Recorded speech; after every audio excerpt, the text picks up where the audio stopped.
Fala pessoal, bora comentar hoje sobre a EDP Brasil, NG Brasil, ENBR3, comentar aqui sobre o balanço do segundo trimestre. E eu acabei atrasando um pouco a divulgação aqui do balanço porque a companhia não divulgou a sua apresentação. Então não fica dados tão visíveis aqui como esse slide e não fica uma apresentação tão interessante assim.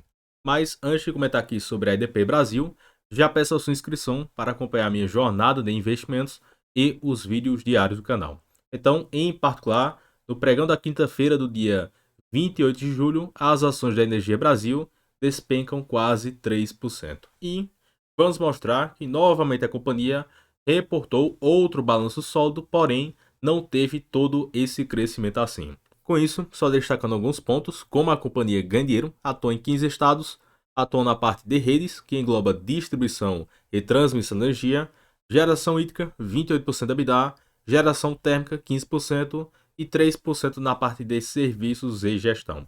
E um ponto bem interessante, não compre EDP olhando curto prazo, porque a companhia tem um plano bem interessante de investimentos, já que eles citaram que irão investir cerca de 11 bilhões de 2021 até 2025 e estimam um crescimento no EBITDA da companhia de 8 a 10% ao ano na média. Ou seja, se a margem da companhia permanecer neste patamar, é de se esperar que a lucratividade também cresça a uma taxa dessa parecida. E a companhia cita, nesse slide mais recente, que estimam a divisão da EBITDA da companhia para 2025 e desses 11 bilhões de investimentos previstos, a companhia já realizou 31%, ou seja, um pouco mais de 3 bilhões do valor total previsto. E é cerca de metade vai para a parte de distribuição, 27% para a parte de geração solar, 16% transmissão e 3% aqui outros, que é geração hídrica e geração térmica. Então, a grosso modo, a EDP está sinalizando que pretende continuar firme nessa parte de distribuição de energia e também na parte de geração solar e transmissão de energia.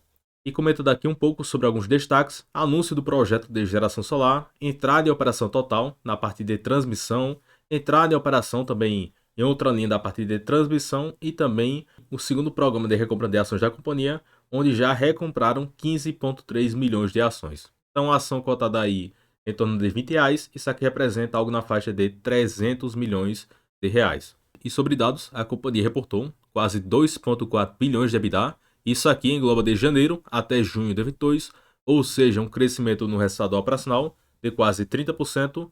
Lucro líquido teve um crescimento bem leve de 7,6%.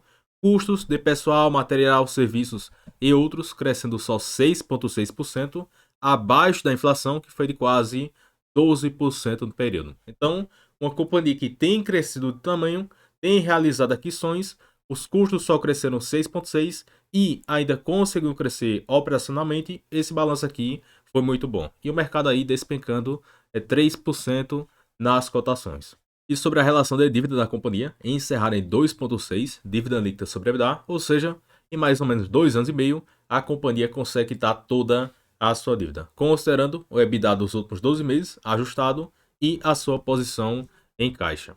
E esse slide é bem interessante da EDP, que eles comparam o segundo trimestre de 2020, segundo tri de 21 e o segundo tri de 22. E em cinza, mais claro, é o EBITDA ajustado, que exclui fatos não recorrentes, e temos aqui um crescimento de meio bilhão para 618 milhões, para quase 1 bilhão de EBITDA apenas no segundo tri.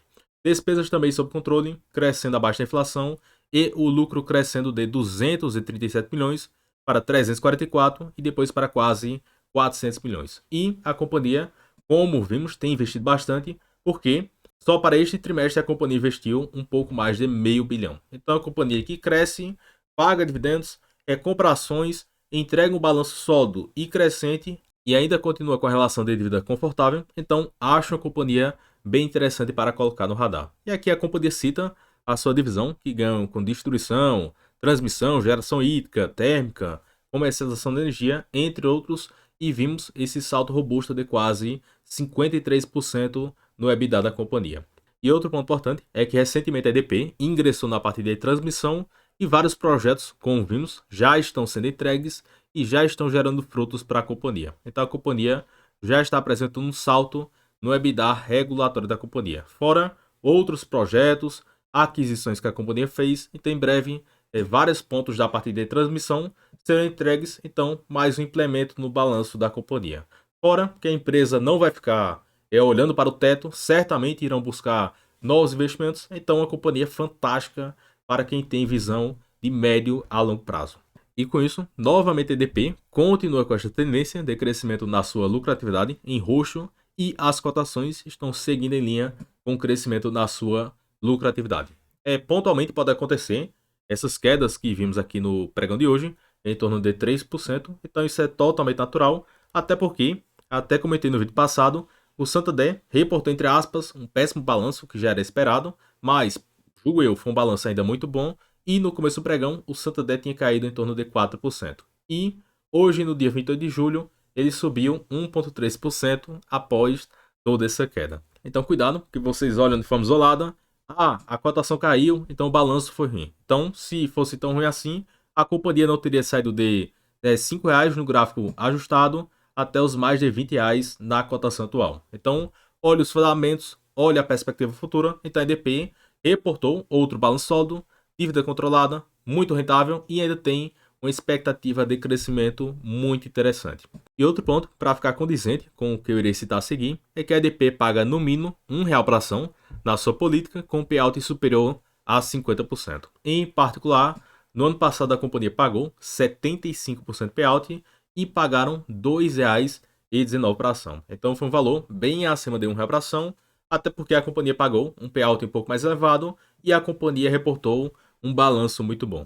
Com isso, nessa política nova de proventos, é de esperar que a companhia mantenha pelo menos o mínimo de R$1, mas como o balanço está muito bom, a expectativa é que a companhia mantenha esse yield de uma forma bem mais interessante.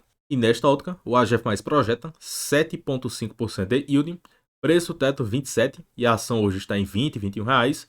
Isso aqui nos dá algo na faixa de 30% de margem de segurança. Então, acho sim uma ação interessante para colocar no radar, até porque estamos vendo aqui claramente que a companhia tem um plano bem estabelecido de investimentos, a empresa está executando isso, estão mantendo e até crescendo seu balanço, e a dívida continua equilibrada, a companhia continua rentável, então faz total sentido analisar aqui a companhia.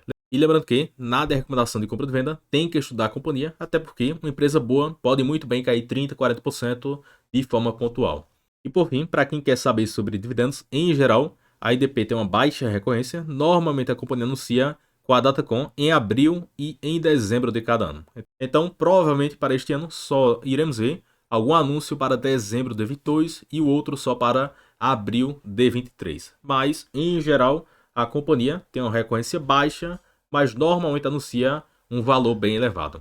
E sem contar, quando olhamos aqui alguns indicadores da EDP, a companhia tem pago cerca de 10% de yield nos últimos 12 meses, fora a recompra de ações, e esse balanço ainda não está atualizado e a companhia hoje está cotada por um PL de 5,7.